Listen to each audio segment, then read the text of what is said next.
Hello guys, welcome to scholarship അസ്ല. ആദ്യമായിട്ട് channel കാണുന്നവർ സബ്സ്ക്രൈബ് ചെയ്യൂ, ഈ വീഡിയോ ഷെയറും ലൈക്കും ചെയ്യൂ. അപ്പോൾ ഇനി ഞാൻ പ്രസന്റ് ചെയ്യുന്നത് national scholarship four post graduate studies ആണ്. NSPG എന്ന് പേരുള്ള ഒരു സ്കോളർഷിപ്പാണ് ഞാനിന്ന് പ്രസന്റ് ചെയ്യുന്നത്. അപ്പോൾ അതിനെക്കുറിച്ച് പറയുകയാണെങ്കിൽ അതിൽ 15,000 രൂപ 10 മാസത്തേക്ക് ഓരോ സ്റ്റുഡൻറ്റിനും ലഭിക്കും. പിന്നെ 10,000 സ്റ്റുഡൻസിനാണ് ഈ സ്കോളർഷിപ്പ് അവർ നൽകുക. ഇത് കൊണ്ടുവന്നിട്ടുള്ളത് മിനിസ്ട്രി ഓഫ് എഡ്യൂക്കേഷൻ ആണ്. മിനിസ്ട്രി ഓഫ് എഡ്യൂക്കേഷൻ NSPയുടെ കീഴിൽ കൊണ്ടുവന്നിട്ടുള്ളൊരു സ്കോളർഷിപ്പാണിത്.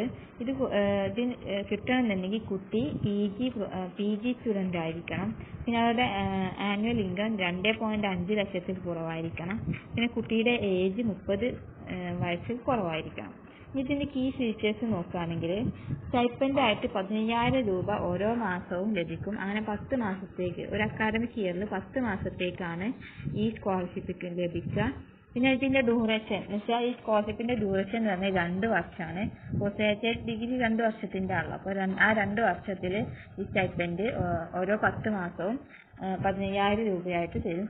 പിന്നെ നമ്പർ ഓഫ് സ്കോളർഷിപ്പ്, ഈ സ്കോളർഷിപ്പ് 10,000 കുട്ടികൾക്ക് ലഭിക്കുന്നുണ്ട്.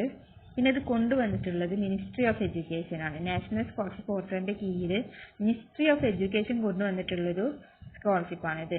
ഇനി എലിജിബിലിറ്റി ക്രൈറ്റീരിയ പറയുകയാണെങ്കിൽ കുട്ടി ഇന്ത്യൻ സിറ്റിസൺ ആയിരിക്കണം, 30 വയസ്സിൽ കുറവായിരിക്കണം, ഫാമിലി ആനുവൽ ഇൻകം 2.5 ലക്ഷത്തിൽ കുറവായിരിക്കണം.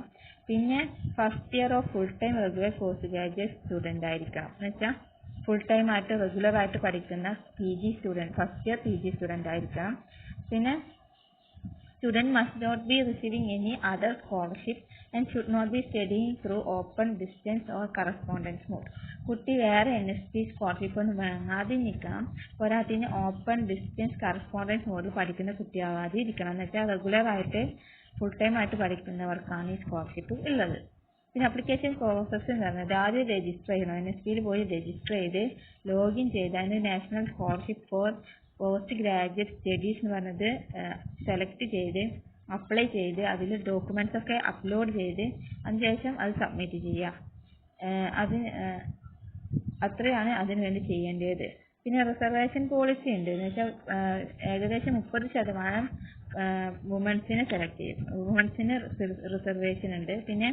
പിന്നെ ഈ സ്കോളർഷിപ്പ് മുഴുവനായിട്ടും മെറിറ്റ് ബേസ്ഡ് സെലക്ഷൻ ആയിരിക്കും. എന്ന് വെച്ചാൽ മാർക്കിൻ്റെ ബേസിസിലായിരിക്കും ഇതിൽ സെലക്ട് ചെയ്യുക.